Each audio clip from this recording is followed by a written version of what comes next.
In the name of Allah, the most beneficent, the most merciful. Welcome to my YouTube channel Technical AJQ.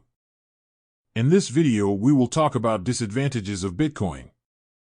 So let's start the video. Bitcoin is a decentralized, peer-to-peer electronic cryptocurrency.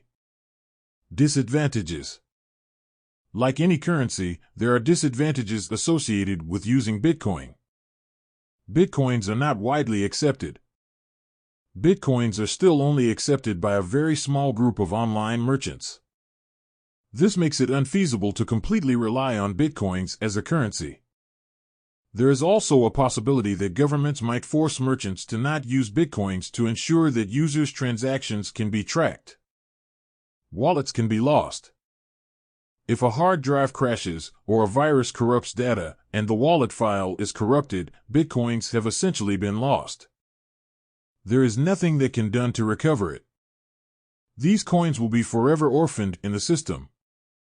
This can bankrupt a wealthy Bitcoin investor within seconds with no form of recovery. The coins the investor owned will also be permanently orphaned. Bitcoin valuation fluctuates. The value of Bitcoins is constantly fluctuating according to demand. As of June 2, 2011, one Bitcoin was valued at $9.90 on a popular Bitcoin exchange site. It was valued to be less than $1 just 6 months ago.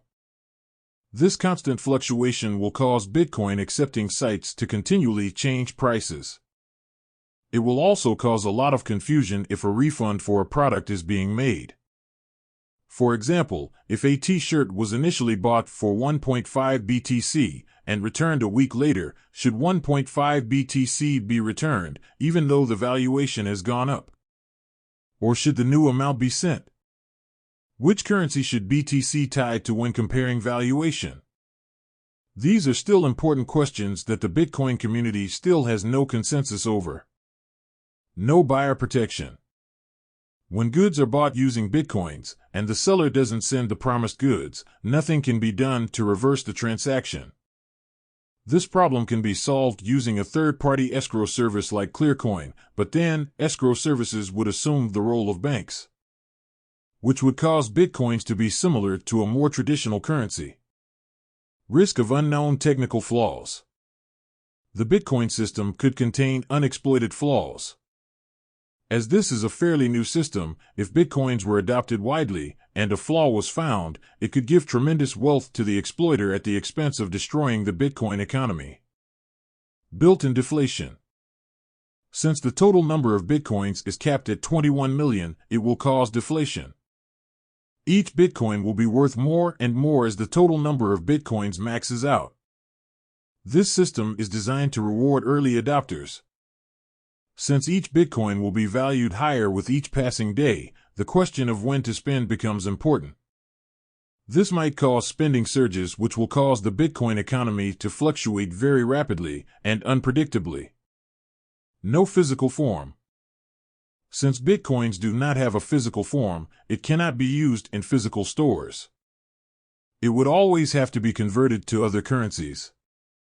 Cards with Bitcoin wallet information stored in them have been proposed, but there is no consensus on a particular system. Since there would be multiple competing systems, merchants would find it unfeasible to support all Bitcoin cards, and therefore users would be forced to convert Bitcoins anyway. Unless a universal system is proposed and implemented.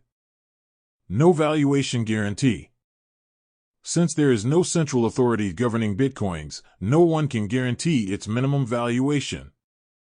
If a large group of merchants decide to dump Bitcoins and leave the system, its valuation will decrease greatly, which will immensely hurt users who have a large amount of wealth invested in Bitcoins. The decentralized nature of Bitcoin is both a curse and blessing. So this was all about today's video. Have a nice day.